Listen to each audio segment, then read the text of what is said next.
एक 22 साल का पोता अपनी दादी के पास जाता है और दादी से बोलता है कि मैं रुद्रपुर जा रहा हूँ। दादी उसके लिए टिफिन बनाती हैं। इसी बीच दादी से वो बातचीत करता है। बातचीत करते हुए दादी से वो कुछ पैसे उधार मांगता है।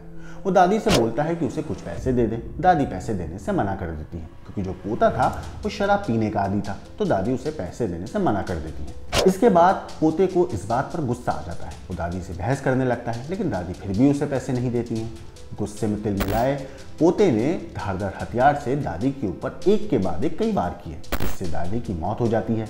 दादी की मौत होने के बाद वो 22 साल का पोता दादी के हाथों से सोने के कंगन निकालता है। घर की तलाशी लेता है तो उसे कुछ 2500 रुपये मिलते हैं। वो 2500 रुपये और सोने के कंगन लेके मौके से फरार हो जाता है। इसके बाद वो पोता एक नई सिम कार्ड लेता है और पुलिस को गुमराह करने की कोशिश करता है। नमस्कार, मेरा नाम है मोहम्मद आसिम और आप देख रहे हैं क्राइम तक। यह हैरान करने वाला मामला है उत्तर प्रदेश के लखनऊ का, जहां पे 90 साल की बुजुर्ग महिला की हत्या के मामले में पुलिस ने खुलासा किया है कि बुजुर्ग महिला जिनकी हत्या हुई है, जिनका नाम शैल कुमारी है, उनकी हत्या किसी और ने नहीं बल्कि उनके अपने सगे पोते ने की थी। क्योंकि पोता शराब पीने का आदी था, दादी से उसने पैसे मांगे। दादी ने पैसे देने से मना कर दिया तो उसने बाके से अपनी दादी के ऊपर एक के बाद एक कई वार किया, जिससे दादी की मौत हो गई। दरअसल 15 अक्टूबर रविवार को जो पोता है मानस, वो दादी के पास मिलने जाता है। वो अपनी दादी शैल कुमारी के पास पैसे मांगने गया था। दादी ने जब पैसे देने से इनकार कर दिया तो मानस ने उन पर बाके से हमला कर दिया। इसके बाद उसने उनके हाथ से सोने के कंगन निकाल लिए, साथ ही उनके घर में रखे हुए 2500 रुपये लेकर वहां से फरार हो गया। इस मामले पर डीसीपी नॉर्थ कासिम आब्दी का कहना है कि मानस ने पुलिस से बचने के लिए एक नया सिम कार्ड लिया था। पहले तो वो पुलिस को चकमा दे रहा था, लेकिन पुलिस ने मोबाइल के जो IMEI नंबर होता है उसकी मदद से उसे ढूंढ निकाला। वो नवीन गल्ला मंडी बांदा रोड के पास था। पुलिस ने जब उसे पकड़ा तो वो पुलिस को गुमराह कर रहा था। पुलिस को मना कर रहा था कि उसने दादी का कत्ल नहीं किया, उसने दादी को नहीं मारा, उसे कुछ नहीं पता, जैसे आमतौर पर कोई भी कातिल करता है या कोई भी गुनहगार पकड़े जाने पर अपना जुर्म फिलहाल स्टार्टिंग में कबूल नहीं करता है। मानस ने भी ऐसा ही किया। उसने अपनी दादी के कत्ल की बात को कबूल ही नहीं की, मना करता रहा, पुलिस को गुमराह करता रहा, मैं तो यहाँ था, मैं तो वहाँ था, मैंने कुछ नहीं किया। इसी बीच पुलिस को उसकी टी-शर्ट पर खून की कुछ छींटें दिखाई दी। पुलिस ने जब वो छींटें देखी तो पुलिस का माथा ठनका। पुलिस ने दोबारा मानस से सख्ती से पूछताछ करी और जैसे ही पुलिस ने जब अपने तरीके से पुलिस अंदाज में उससे पूछताछ करी तो वो टूट गया और उसने अपनी दादी के कत्ल की बात को कबूल कर लिया। मानस ने बताया कि दादी शराब के लिए पैसे नहीं दे रही थी, इसलिए उसने दादी को मार डाला। पुलिस ने आरोपी के पास से लूट के कंगन और 2500 रुपये में से करीब 1850 रुपये बरामद भी कर लिए हैं। साथ ही वो बांका भी पुलिस ने जब्त कर लिया है, जिससे मानस ने अपनी दादी शैल कुमारी की हत्या की थी।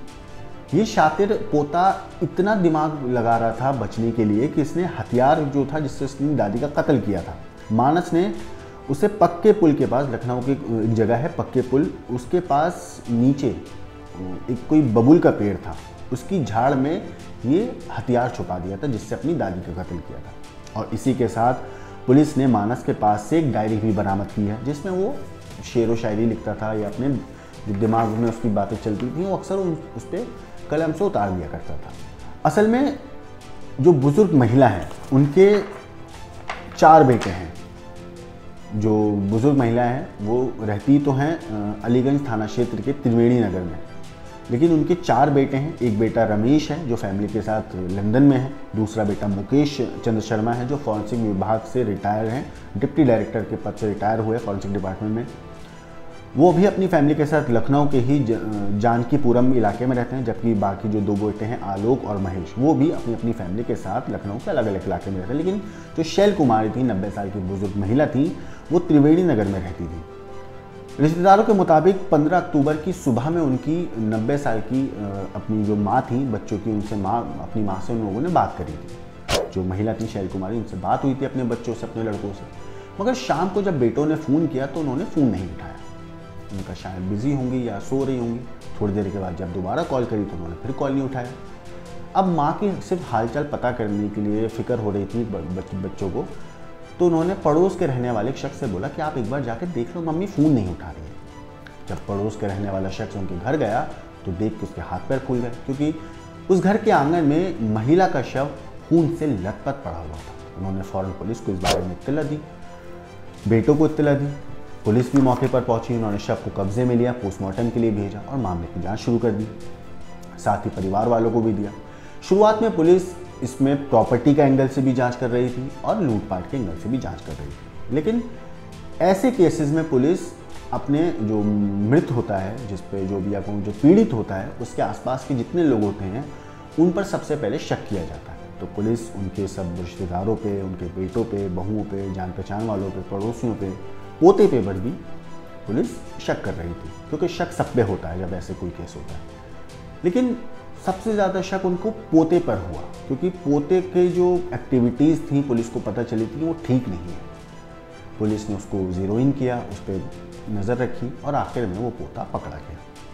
मगर जिस डायरी को पुलिस ने मानस के पास से जब्त किया था, जिस डायरी में मानस शेर व शायरी करता था, उसने अपनी डायरी में हैरान करने वाली बात लिख रखी थी। उसने अपनी डायरी में लिखा कि मैं बहुत घातक हूँ, मेरे पास कभी कोई भी असला, बम, बारूद, चाकू ना रखना, क्योंकि मैं कभी भी घातक हो सकता हूँ, किसी की भी जान ले सकता हूँ। भास्कर पर छपी खबर के मुताबिक इसके साथ ही मानस ने अपनी उस डायरी में एक लड़की की फ़ोटो भी रखी थी। पुलिस को फ़ोटो भी मिली। पूछताछ में उसने बताया कि मैं अपने गुस्से पर काबू नहीं रख पाता हूँ, फ़ोटो मेरी महिला मित्र की है।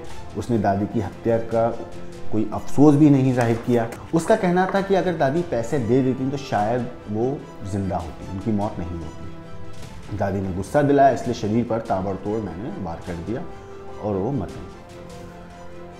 भास्कर पर छपी खबर के मुताबिक मानस ने पूछताछ में यह भी बताया कि दादी ने रुद्रपुर जाने के लिए टिफ़िन भी तैयार किया था, लेकिन ऐन वक्त पर पैसे देने से उन्होंने इनकार कर दिया, तो मैं गुस्सा हो गया और उन्हें मार डाला। उसने पुलिस को चकमा देने के लिए सबसे पहले उस हथियार को ठिकाने लगाया जिससे अपनी दादी का कत्ल किया था। इसके बाद उसने पुरानी सिम तोड़कर फेंक दी और नई सिम ली, मगर पुलिस ने IMEI नंबर से मोबाइल के उसे पकड़ लिया।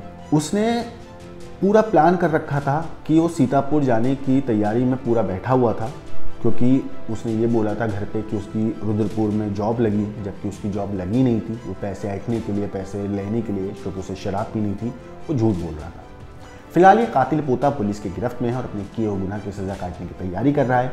मगर इस पोते के ऊपर आपका क्या कहना है, आपका क्या सोचना है, हमें कमेंट करके ज़रूर बताइएगा। बाकी देश और दुनिया की क्राइम की खबरों के लिए देखते रहिए क्राइम का।